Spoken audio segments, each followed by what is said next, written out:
शांति। आज बाबा के 6 सितंबर 2020 के अव्यक्त महावाक्य हैं। आज के अव्यक्त महावाक्यों में बाबा ने रूहानी दिल का महत्व बताया। जैसे तन के स्वास्थ्य के लिए हम अलग अलग एक्सरसाइज, प्राणायाम, सैर करते हैं, ऐसे ही आत्मा को शक्तिशाली बनाने के लिए जो बाबा ने रूहानी एक्सरसाइज बताई है उसे बाबा ने रूहानी ड्रिल कहा है। और इस रूहानी ड्रिल से आत्मा शक्तिशाली बनती है। साथ साथ एक बहुत सुंदर प्राप्ति कि आप हलचल के वातावरण में भी शांत रह सकते हैं, अचल रह सकते हैं। बाबा ने कहा कि जब अशांति का वातावरण है, उस अशांति के वातावरण में भी शांत रहना ये इस ड्रिल से ही संभव है। साथ साथ अमृत वेले का महत्व बाबा ने समझाया कि जो अमृत वेला है सर्व प्राप्तियों की वेला है, प्रभु मिलन की वेला है, प्रभु से रूहान करने की वेला है। बाबा ने अमृत वेले के महत्व को समझाते हुए बच्चों को ये याद दिलाया कि इसी समय बाप भोलानाथ के रूप में होते हैं, जितना चाहें उतनी प्राप्तियां कर सकते हैं। साथ साथ शुक्रिया करना, इसका महत्व समझाया।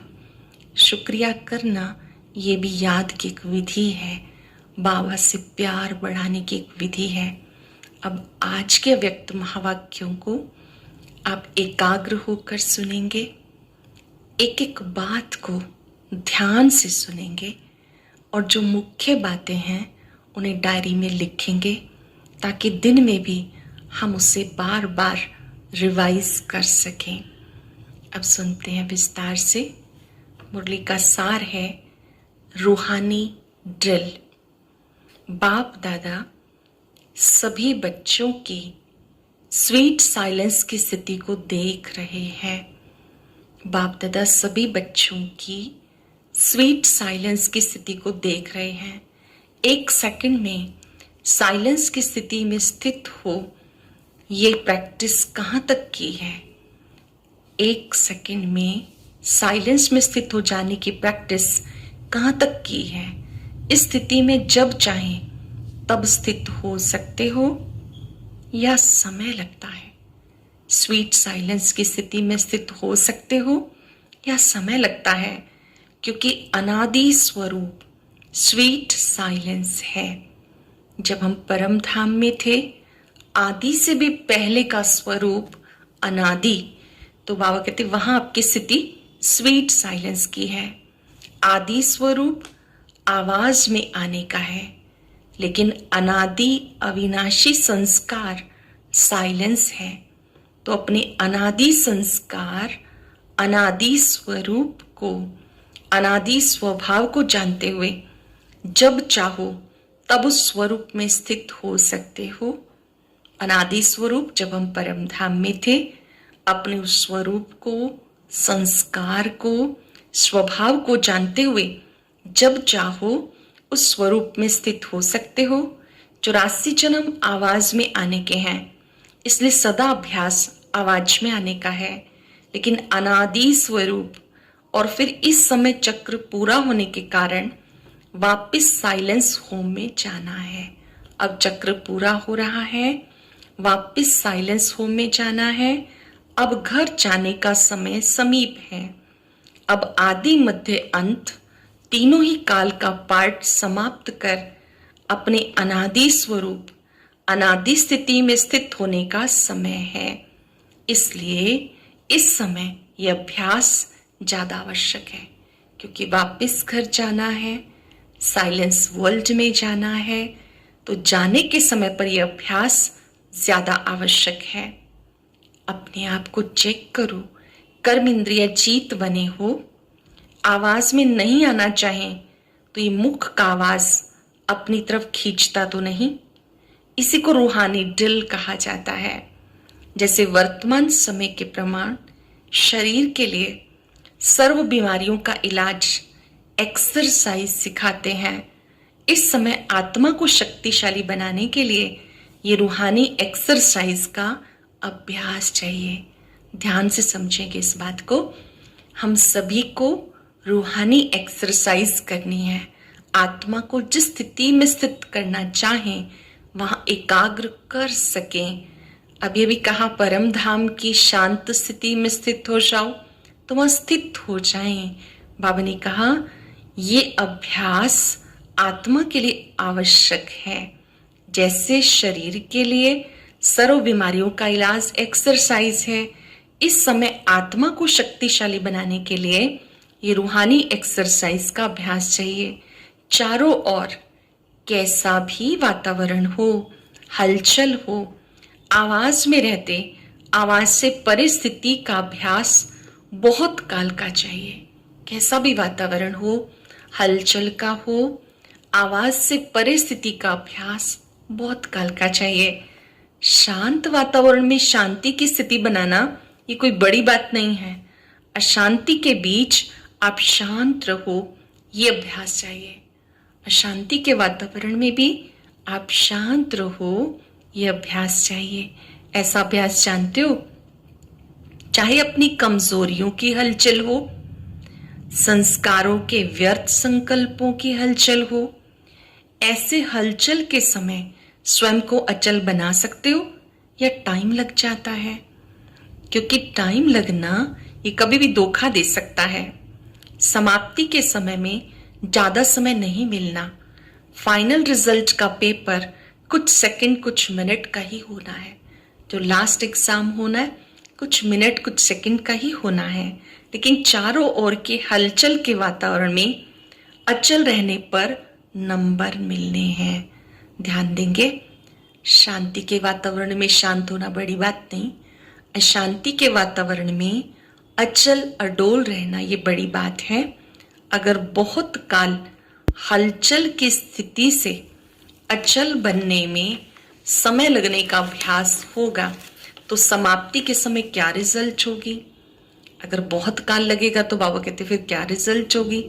इसलिए ये रूहानी एक्सरसाइज का अभ्यास करो। मन को जहां जितना समय स्थित करना चाहो उतना समय वहां स्थित कर सको। अपने मन को जब चाहो, जहां चाहो, जितना समय चाहो स्थित कर सको, ये अभ्यास चाहिए।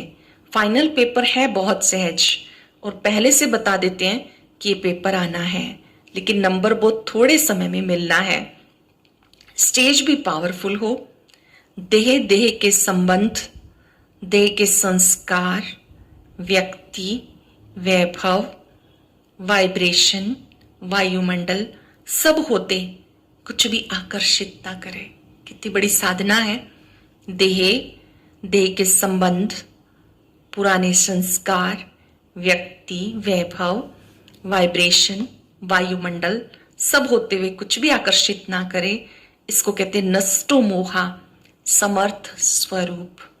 तो ऐसी प्रैक्टिस है। लोग चिल्लाते रहें, आप अचल रहो। लोग भले चिल्लाते रहें, आपकी स्थिति अचल अडोल हो।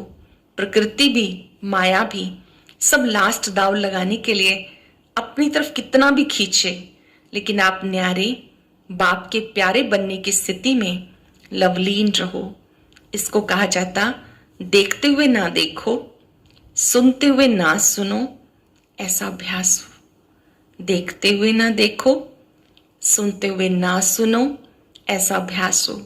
इसी को स्वीट साइलेंस स्वरूप की स्थिति कहते हैं। फिर भी बाप दादा समय दे रहा है। अगर कोई भी कमी है अभी भी भर सकते हो, क्योंकि बहुत काल का हिसाब सुनाया तो भी थोड़ा चांस है। इसलिए इस प्रैक्टिस की तरफ फुल अटेंशन रखो। पासवी डोनर बनना है या पास होना, ये आधार इस अभ्यास पर है।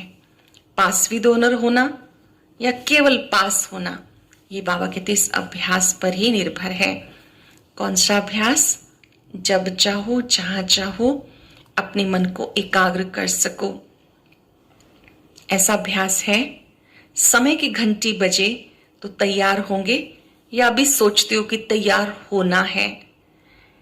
इसी अभ्यास के कारण अष्टरत्नों की माला विशेष छोटी बनी, बहुत थोड़े टाइम की है। जैसे आप लोग कहते हो ना, सेकंड में मुक्ति जीवन मुक्ति, सेकंड में जीवन मुक्ति, मुक्ति का वर्षा लेना सबका अधिकार है। तो समाप्ति के समय भी नंबर मिलना थोड़े समय की बात है, लेकिन जरा भी हलचल ना हो। बिंदी कहाँ, बिंदी में टिक जाए, बिंदी कहाँ, बिंदी में टिक जाए। मैं आत्मा बिंदु हूं तो अपने स्वरूप पर एकाग्र हो गए। बाबा बिंदी है, बाबा कहाँ, बाबा के स्वरूप पर एकाग्र हो गए। बिंदी हिले नहीं, ऐसे नहीं कि उस समय अभ्यास करना शुरू करो, मैं आत्मा हूं, मैं आत्मा हूं, ये नहीं चलेगा। क्योंकि सुनाया वार भी चारों ओर का होगा। लास्ट ट्रायल सब करेंगे। प्रकृति में भी जितनी शक्ति होगी, माया में भी जितनी शक्ति होगी, वो ट्रायल करेगी।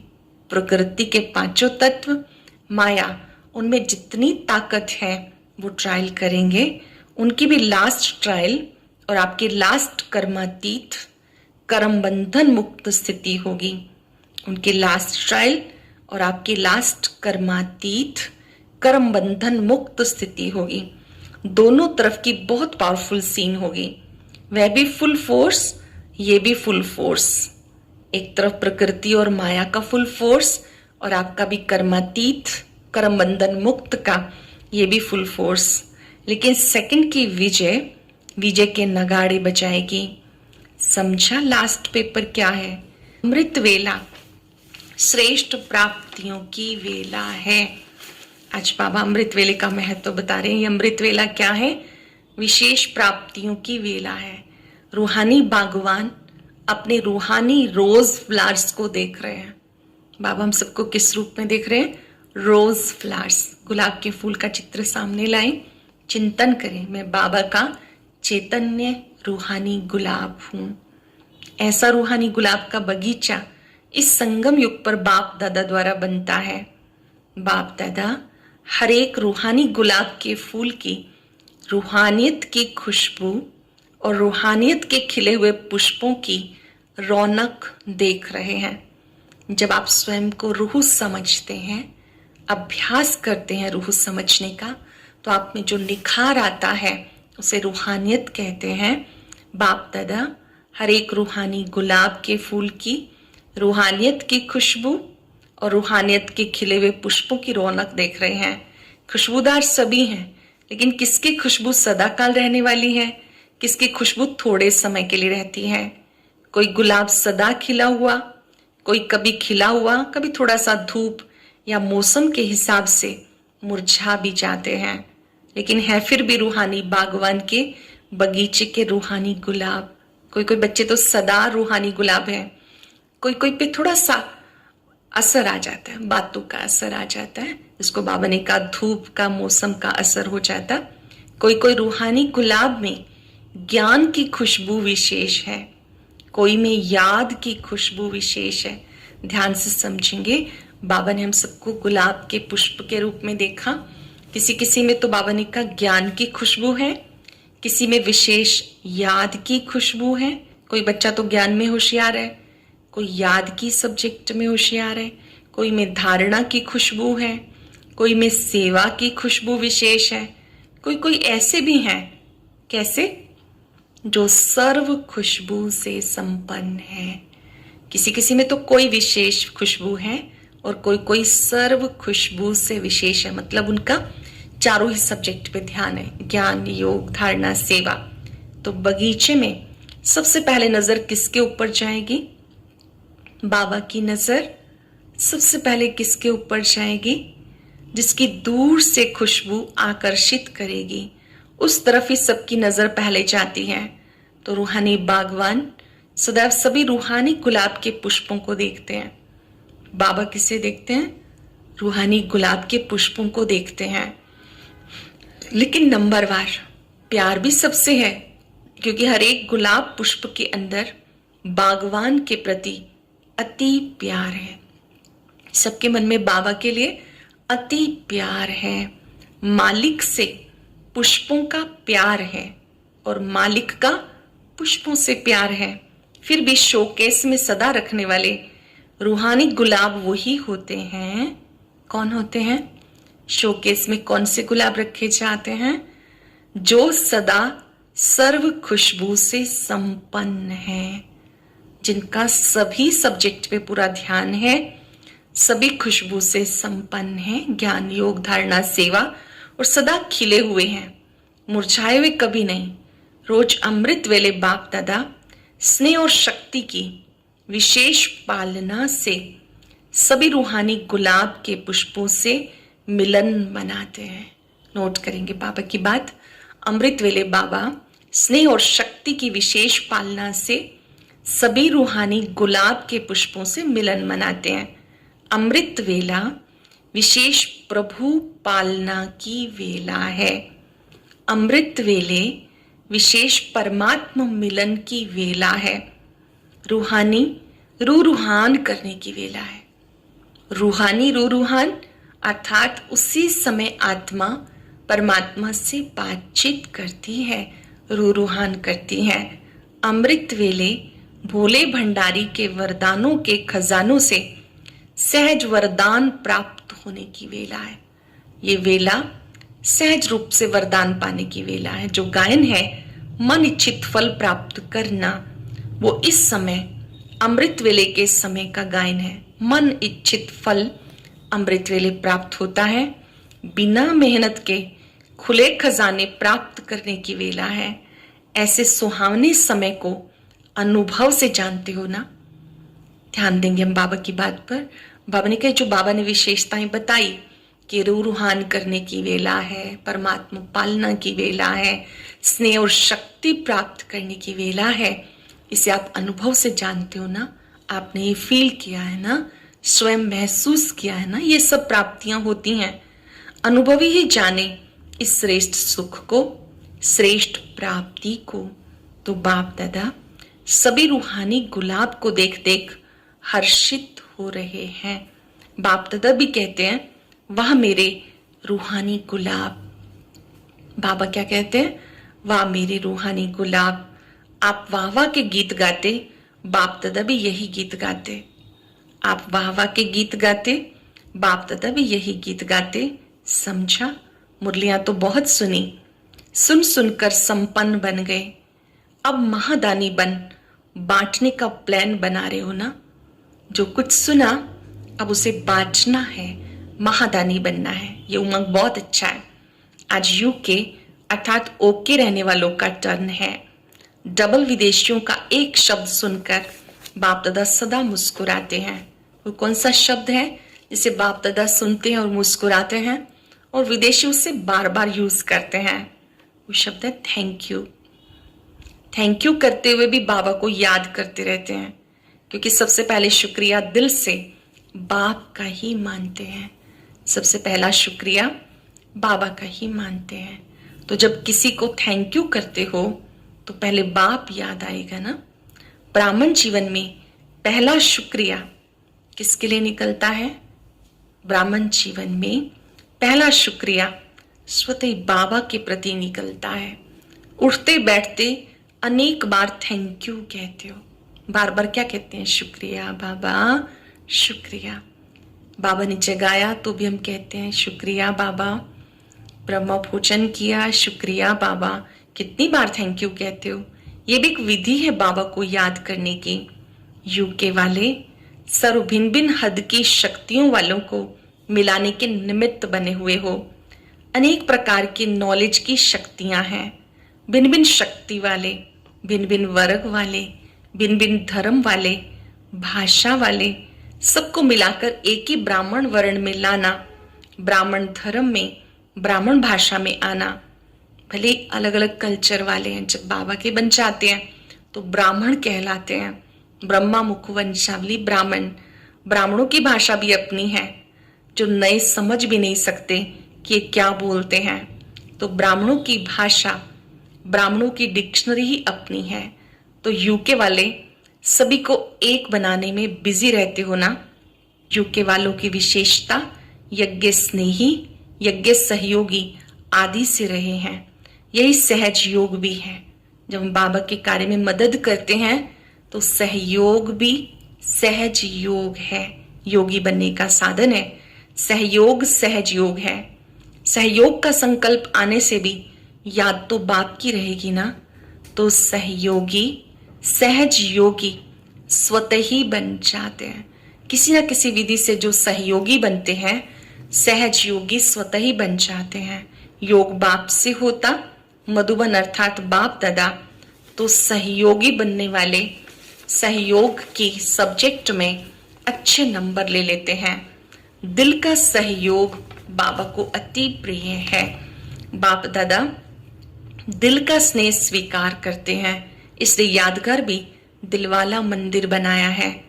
तो दिलवाला बाप को दिल का स्नेह, दिल का सहयोग प्रिय है। छोटे दिल वाले छोटा सौदा कर खुश हो जाते हैं, बड़ी दिल वाले बेहद का सौदा करते हैं। फाउंडेशन बड़ी दिल है तो विस्तार कितना भी बड़ा हो रहा है। जैसे कई जगह पे वृक्ष देखे होंगे, वृक्ष की शाखाएं भी तना बन जाती हैं। तो यू के फाउंडेशन से तना निकला, शाखाएं निकली, अब वो शाखाएं भी तना बन गई, उस तना से भी शाखाएं निकल रही हैं।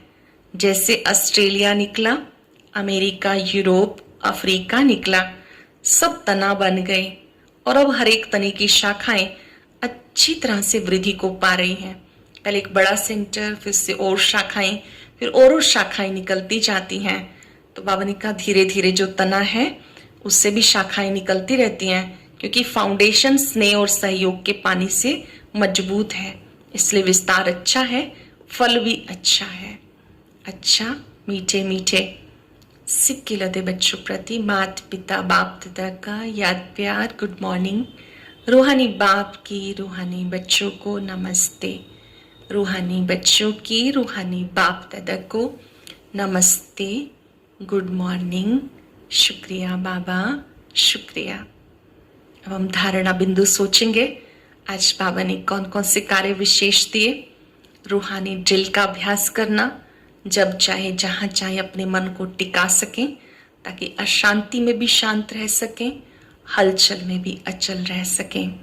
साथ साथ अमृत वेले विशेष प्राप्तियों की वेला में अनुभवों की खान बनना है। एक और बड़ी अच्छी बात कि शुक्रिया करते बाबा के समीप आ जाना है। कोई भी कार्य दिल से करना है। दिल वाला बाप को दिल का स्नेह पसंद है। वस्तु कम या ज्यादा, छोटी या बड़ी से नहीं, दिल की भावनाएं बाबा स्वीकार करता है। अब आज का वरदान, देह भान का त्याग कर निर्क्रोधी बनने वाले निर्मांचित भव। देह भान का त्याग कर निर्क्रोधी बनने वाले निर्मांचित भव।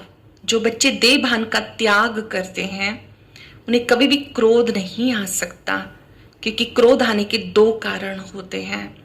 जब कोई झूठी बात कहता है, दूसरा जब कोई ग्लानि करता है। जब कोई झूठी बात कहता है या जब कोई ग्लानि करता है, ये दो बातें क्रोध को जन्म देती हैं। ऐसी परिस्थिति में निर्मांचित के वरदान द्वारा अपकारी पे उपकार करो। गाली देने वाले को गले लगाओ, निंदा करने वाले को सच्चा मित्र मानो, तब कहेंगे कमाल। बहुत बड़ी साधना है ये।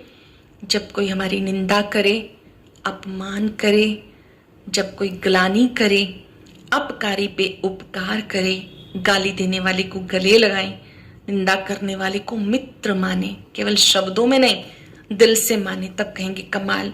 जब ऐसा परिवर्तन दिखाओ तब विश्व के आगे प्रसिद्ध होंगे। जब बाबा कहते आपकी स्थिति ऐसी बन जाए, आपके मन में व्यर्थ संकल्प ना चले, निंदक को भी आप मित्र मानने लगे, अपकारी पे उपकार करने लगे, तब कहेंगे कमाल। तब विश्व के आगे प्रसिद्ध होंगे, क्योंकि सब लोग देखना चाहते हैं। सुनना तो बहुत कुछ है, अभी सब देखना चाहते हैं। इस लोगों ने मौज का अनुभव करने के लिए माया की अधीनता को छोड़ स्वतंत्र बनो। मौज का अनुभव करने के लिए माया की अधीनता को छोड़ स्वतंत्र बनो। आज हम सब रूहानी दिल का अभ्यास बार बार करेंगे। साथ साथ अमृत वेले को अंडरलाइन करेंगे और हर कार्य दिल से करेंगे। ओम शांति। आज की अव्यक्त मुरली जरूर सुने। उसके लिए ऊपर दिए गए बॉक्स को टच करें।